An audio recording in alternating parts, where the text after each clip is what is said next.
Good morning जय जगन्नाथ। आज माँ बापा मु मो हजबैंड समस्त चलिए ଏବେ ଟିକେ ବାହାରକୁ ଆଉ କୁଆଡେ ଯାଉଛୁ ସେଇଟା ଆପଣ ଭିडिଓ କଣ୍ଟିନ୍ୟू କରନ୍ତୁ ଜାଣିପାରିବେ। ତ ଏଇଟା କୋଉ ରାସ୍ତା, ଏଇଟା ଯେ ଯାଜପୁର ରହୁଛି ସେ ତ ଜାଣିପାରୁଥିବେ ଏଇଟା କୋଉ ପୋଲ ଆଉ ଏଇ ଜାଗା କୋଉ ଜାଗା, ତ ଆପଣ ନିଶ୍ଚୟ ଜାଣି ବି ପାରୁଥିବେ ଏଇଟା ଯାଜପୁର ଟାଉନ। ଆଉ ଏଇ ଜାଗାରେ ମୋର ବହୁତ ସାରା ସ୍ମୃତି ଅଛି, ସେଟା ଆପଣଙ୍କୁ ନେକ୍ସଟ କେବେ କହିବି। ଆଉ ଏଇ ଜାଗାରେ ମୋର କେତେ ସାରା ସ୍ମୃତି, କେତେ କଣ 2 ବର୍ଷ ମୁଁ ଏଠିକି ପୁରା ରହିଛି ଏଇ ଜାଗାରେ। ତ ମତେ ବହୁତ ଭଲ ଲାଗେ ଏଇ ଜାଗା, ଆଉ ଏଇ ଜାଗା ଆସିଲେ ବହୁତ କିଛି ପୁରୁଣା ସ୍ମୃତି ମୋର ମନରେ ପଡିଯାଏ। ଏଠି ଗୁପଚୁପ ଖାଇବା, ଏଠି ସବୁ ଛାଡନ୍ତୁ ସେ କଥା, ଏଟା ମୁଁ ନେକ୍ସଟ କେବେ ଆପଣଙ୍କୁ କହିବି, ଏବେ ତ କହିହବନି। ତ ଭିଡିଓ କଣ୍ଟିନ୍ୟू କରନ୍ତୁ। ଏଠି ସବୁ ମା ବାପା ଆଉ ହଜବେଣ୍ଡ ଚାଲିଲେ ପୁଅକୁ ଦେଖିବା ପାଇଁ ମେଡିକାଲକୁ। ତ ଏଇଠୁ ଡକ୍ଟର ଆସୁଛନ୍ତି ଯୋଉଟା ପାଇଁ ପିଲାର ପେଟ ପାଇଁ ଭଲ, ମାନେ ଗ୍ୟାସ ପ୍ରୋବ୍ଲେମ ପାଇଁ, ତ ସେଥିପାଇଁ ଆମେ ତାକୁ ନେଇକି ଆସୁ। ତାକୁ ପ୍ରବଳ ଥଣ୍ଡା ବି ହେଇଯାଇଛି ସେଥିପାଇଁ।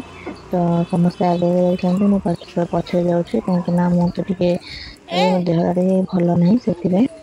ତ ଦେଖନ୍ତୁ ସେ ଡକ୍ଟର ଏବେ ଅଛନ୍ତି, ତ ଆମେ ଦେଖିକି ତାପରେ ଯିବୁ।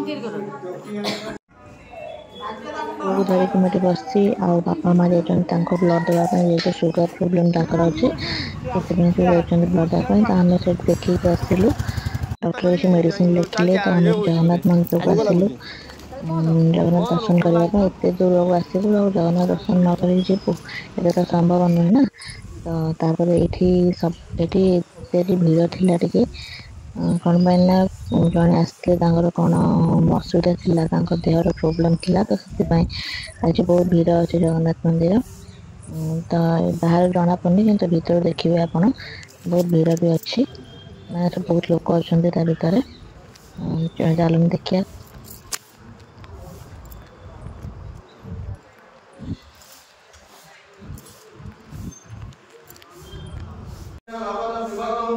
ब्रह्मेन्द्रो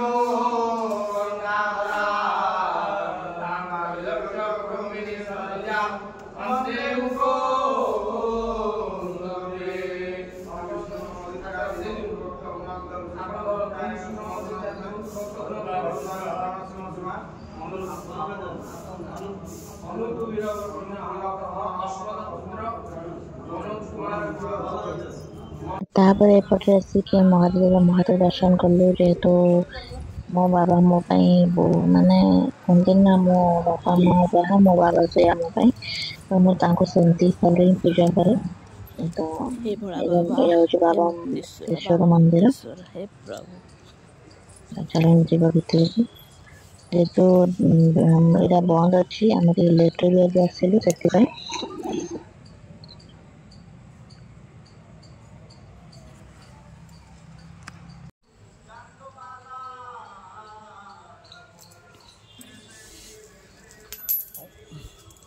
बाबा ଏଇଟା ହଉଛି ତାଙ୍କ ବାହାର ପ୍ରାଙ୍ଗଣ। ସବୁ ଲୋକ ଖାଉଛନ୍ତି, ଯୋଉ କହୁନଥିଲି ଯୋଉ ଆସିକି ସବୁ ତାଙ୍କ ଦେହ ଭଲ ନଥିଲା ସେ ଆସିଛନ୍ତି ତାଙ୍କର କଣ ପାପ ଛଡେଇବା ପାଇଁ ନା କଣ ଏମିତି କହିଲେ। ତ ଏଠି ଯେତେବେଳେ ଆସିଲୁ ମାଙ୍କୁ ଦର୍ଶନ କରିବା ପାଇଁ, ଏଠି ବିମଳା ମା ଅଛନ୍ତି, ଏଠି ମାଙ୍କୁ ଦର୍ଶନ କଲୁ, ମାଙ୍କର ଫୁଲ ବି ଆଣିଲୁ। ତାପରେ ମୋର ଡକ୍ଟର ଦେଖିବାର ଥିଲା, ଯେହେତୁ ପେଟଟେ ଦର୍ଜ ହଉଛି ସେଥିପାଇଁ। ତ ଆମେ ଡକ୍ଟରଙ୍କୁ ୱେଟ୍ କରୁଛୁ, ଏବେ ଡକ୍ଟର ଆସିବେ ତାପରେ ତାଙ୍କୁ ଦେଖା କରିବୁ। ତାପରେ ଆସିଲୁ ଏବେ ଦାଦିମା ହୋଟେଲ ଖାଇବା ପାଇଁ। ପରିଦେବ ଆଉ ମୋ ନନା ବାପା ମା ମୁଁ ସବୁ ଆସିକି ପହଞ୍ଚିଗଲୁ ହୋଟେଲରେ ଖାଇବା ପାଇଁ। ଯେହେତୁ ବହୁତ ଭୋକ ଥିଲା, କାହିଁକିନା ମୁଁ ତ ଥାଇରଏଡ ଟେଷ୍ଟ କରାଇଥିଲା କିନ୍ତୁ ମୁଁ ଗଲିନି, ଯେହେତୁ ପୁଅର ଦେଖିବା ପାଇଁ ଟିକେ ପ୍ରୋବ୍ଲେମ ମାନେ ଲେଟ୍ ହେଇଗଲା ସେଥିପାଇଁ। ଆଜି ବହୁତ ଭୋକ ହଉଛି, ସେଥିପାଇଁ ଟିକେ ପେଟ ଶାନ୍ତି ହେଇଗଲେ ହିଁ ଭଲ ଲାଗିବ। କାରଣ ଅଲରେଡି ମୁଁ ଦିନ ସକାଳୁ କିଛି ବି ଖାଇନି, ଖାଲି ପାଣି ହିଁ ପିଇଥିଲି, ଯେହେତୁ ବ୍ଲଡ ଦବାର ଥିଲା କିନ୍ତୁ ତ ଦିଆ ହେଇପାରିଲାନି। ତ ସେଥିପାଇଁ ଆମେ ଆସିଗଲୁ ଖାଇବା ପାଇଁ, ଖାଇସାରିଲା ପରେ ହିଁ ବାହାରିବୁ ଏଠୁ ଯିବା ପାଇଁ ଘରକୁ। ଏଠି ପାମ୍ପଡ଼ ପୁରା କେରକେରା ହେଇଯାଇଛି। ଆମେ ଯେ ଭାତ ଅର୍ଡର କରିଥିଲୁ, ମାନେ ମା ଭାତ ଅର୍ଡର କରିଥିଲେ, ମୁଁ କହିଲି ମୁଁ ଭାତ ଏତେ ଖାଇବିନି, ତ ମା କହିଲେ ଟିକେ ହିଁ ଖାଇଦେଲି ଭାତ। जेहेतु आम भात न खाली रही मैंने लंच टाइम भात निहाती दरकार आम तो से नान पाखु टे भात आनी मो नान ऑर्डर करी नान आउ चिल्ली मन छतु मसला कोल्ड ड्रिंक्स पीलु आसलु नानी घर को पाखे जो नानी रोचे तो आम बहुत थर आसलु जेहतु डेलीवरी टाइम ये डेलीवरी थी मोर आसलु से नानी बहुत डाली तो मैंने दाम घर आसलु देखते झील कमी अनुचे हाई हाई कर बहुत लेट है नानी खाई नी तो से बस खाइले पनीर तरकारी भात आम कहले आम कौन पाइन होटेल खाई आम खाइलु तो आसलु चा पीलु मोर मोर फेवरेट जगह चा पीवा जगह देखा